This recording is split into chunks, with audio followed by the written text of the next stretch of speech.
اعوذ باللہ من الشیطان الرجیم بسم اللہ الرحمن الرحیم اما من استغنی فانت لہ تصدی وما علیک الا یزکی واما من جاءک یسعی وہو یخشی فانت عنہ تلہی الی آخرہ۔ ہماری گفتگو درس تجزیہ و ترکیب میں سورہ عبس میں شروع ہو چکی ہے اور اس ترم میں آخری مراحل سے یہ درس گزر رہا ہے، اور گزشتہ درس میں سورہ عبس کی 3-4 آیتوں کی تجزیہ و ترکیب پیش کی گئی۔ آج آیت نمبر 5 سے آیت نمبر 10 تک کی تجزیہ و ترکیب پیش کرنے کی کوشش ہوگی۔ البتہ کچھ اضافی مطالب بھی ضروری ہیں جو پیش کرنے ہیں، اس لیے ممکن ہے آیت نمبر 10 تک نہ جا پاؤں، اگرچہ کوشش رہے گی کہ آیت نمبر 10 تک گفتگو کو پہنچا دیا جائے۔ لعل کا لفظ آیا تھا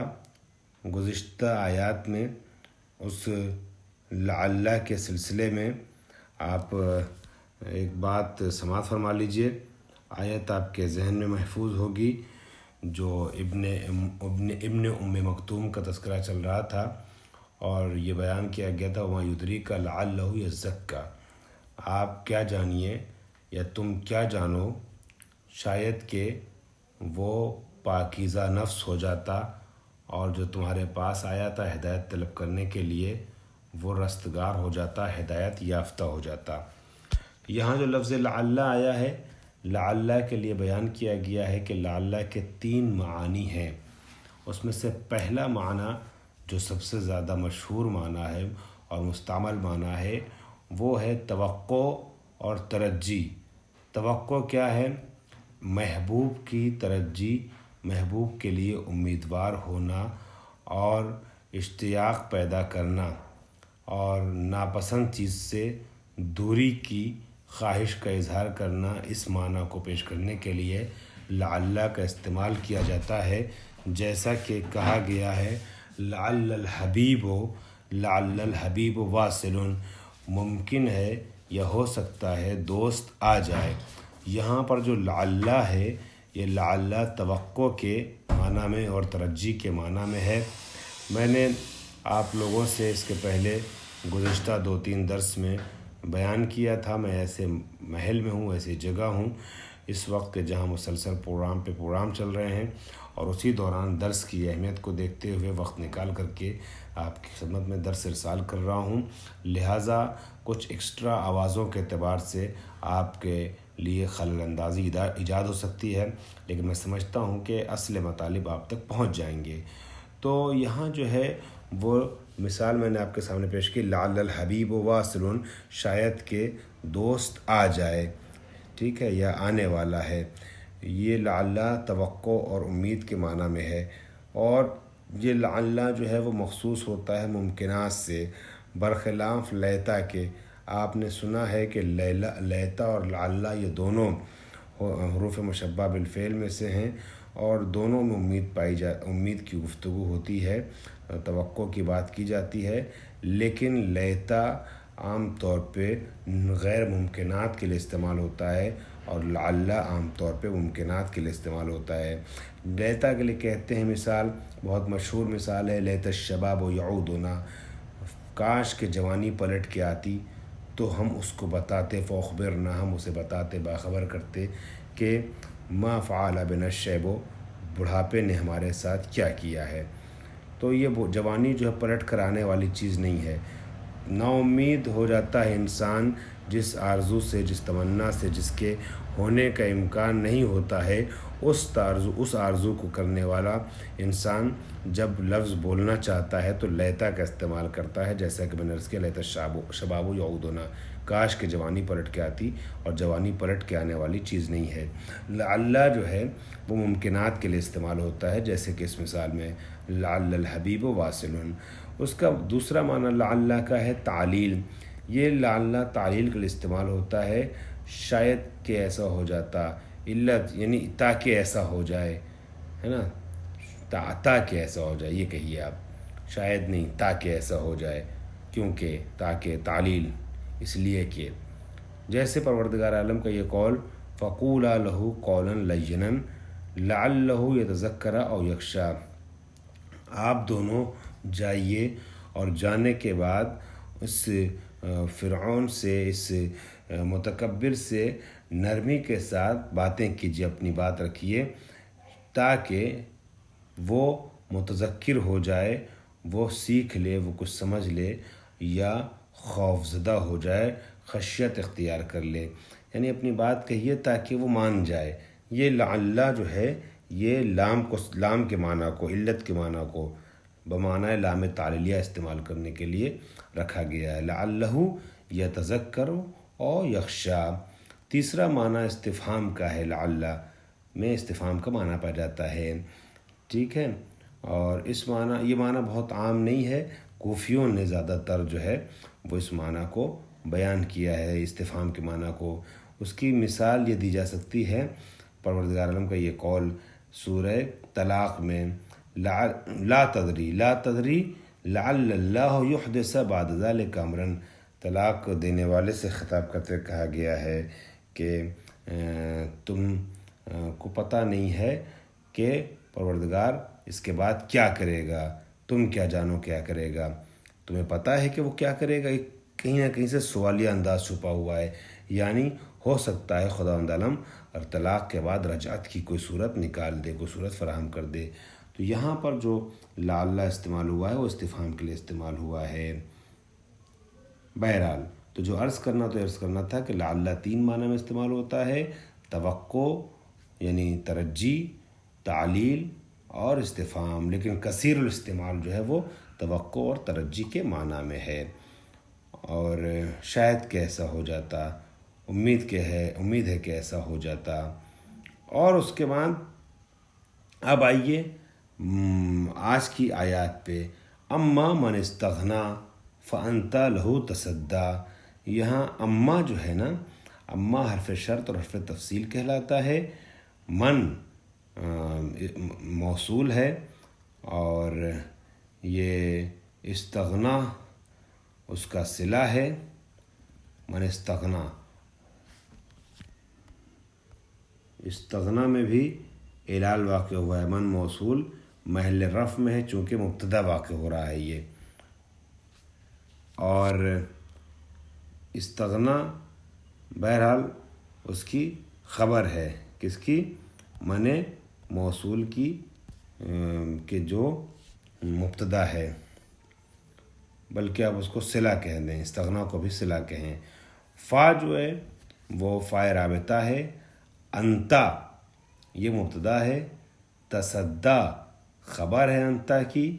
اور لہو جار مجرور متعلق ہے تصدی کے، تو تصدی اپنے متعلق کے ساتھ مل کر کے، تصدی میں فاعل ہے جو چھپا ہوا انتا،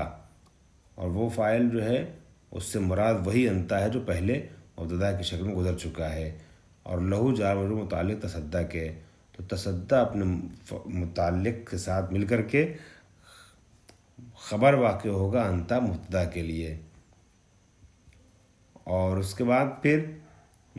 یہ بھی عرض کر دوں کہ تصدی اصل میں تتصدی ہے،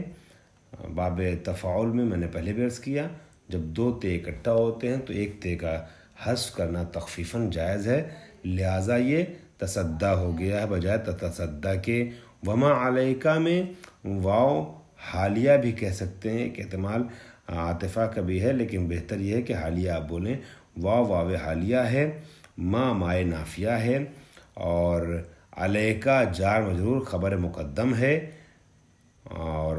اللہ یزکا، یہ اللہ یزکا تعویل مصدر میں جائے گا اور مبتدا بنے گا مائے نافیہ کے بعد، مائے نافیہ مبتدا اور خبر پہ داخل ہوتا ہے۔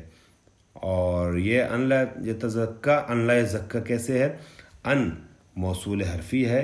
لا حرف نفی ہے، جیسے ما نافیہ ہے ویسے لا بھی نافیہ ہے، اور یزکا فعل با فاعل،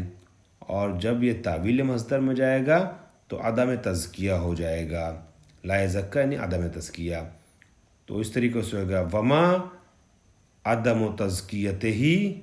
علیکا، اس کا حالانکہ یہاں پہ کہا جا رہا ہے وہ ابن مختوم والی بات یاد دلاتے ہوئے کہ آپ نے اس کی طرف سے رخ پھیر لیا اور جو ہدایت کی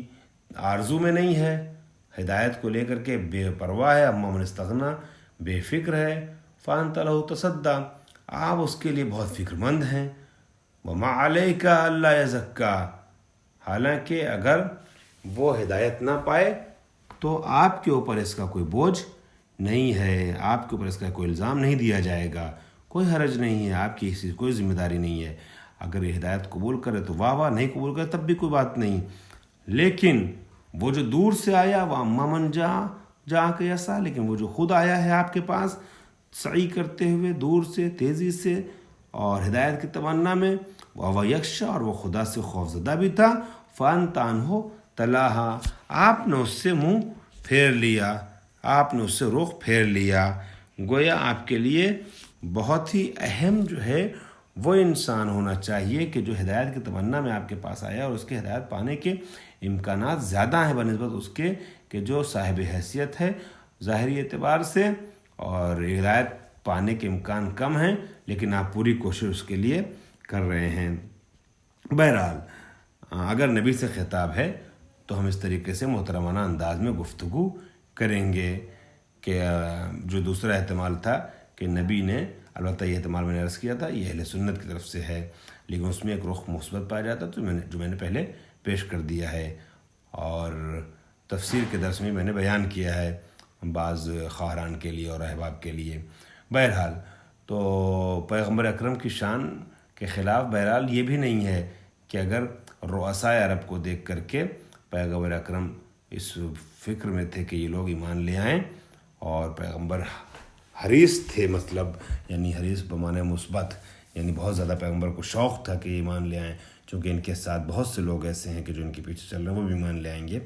تو اس میں کوئی حرج نہیں ہے، اور خداوند عالم اپنے حبیب سے اس طریقے سے محبت میں گفتگو کر سکتا ہے، لوگوں کو بتانے کے لیے، نبی کے ذریعے سے میسیج اور پیغام پہنچانے کے لیے، اس میں کوئی مذاکرہ نہیں ہے۔ بہرحال وہ تفسیر کی وادی ادھر نہیں جاؤں گا، واما تو اسی کا ذکر ہو رہا ہے، وما علیک الا یزکا، آپ کے اوپر اس کا کوئی حرج نہیں ہے کہ اگر وہ پاک نہ ہو تو، واما من جا، یہ واو جو ہے وہ واو حالیہ ہو جائے گا، حالانکہ آپ کے اوپر کوئی اس کا بوجھ نہیں ہے، آپ کے اوپر کوئی حرج نہیں ہے، آپ کا کوئی نقصان نہیں ہے اگر وہ پاک نہ ہو تو، یعنی تزکیہ ایسے لوگوں کا نہ ہو تو کہ جو بہت ہی زیادہ مغرور ہیں۔ واما من جا کا یہ جو واو ہے یہ واو عاطفہ ہے، اما حرف تفصیل ہے، من استغنا کے طریقے سے من جا کا بھی ہے، من موصول، جا کا فعل فاعل اور مفعول، جا کا پورا فعل فاعل مفعول جو ہے وہ صلہ ہوا من موصول کے لیے، اور من موصول جو ہے وہ محلاً مرفوع ہے۔ یسعی یہ کیا ہے؟ یسعی حال ہے، من جا کا واما من جا کا، اور جو آپ کے پاس آیا اس حالت میں کہ سعی کر رہا تھا، تیزی سے آ رہا تھا، بہت شوق تھا اس کے اندر ہدایت پانے کا، یہ یسعی جو ہے وہ حال ہو جائے گا۔ واو وہوا یخشا، اور واو بھی واو حالیہ کہلائے گا، یہاں پر دوسرا حال ہے یہ، یسعی پہلا حال، حال دوم وہوا یخشا، ہوا مبتدا اور یخشا اس کی خبر، ہوا مبتدا یخشا اس کی خبر، وہوا یخشا، فانت فارابطہ، انت مبتدا، انہو تلاہا، انہو متعلق تلاہا اس کی خبر، اور اس کے بارے میں جو جملات کے سلسلے میں کچھ باتیں مجھے بیان کرنا ہے وہ انشاءاللہ اگلے درس میں بیان کروں گا۔ وآخر دعوانا الحمدللہ رب العالمین۔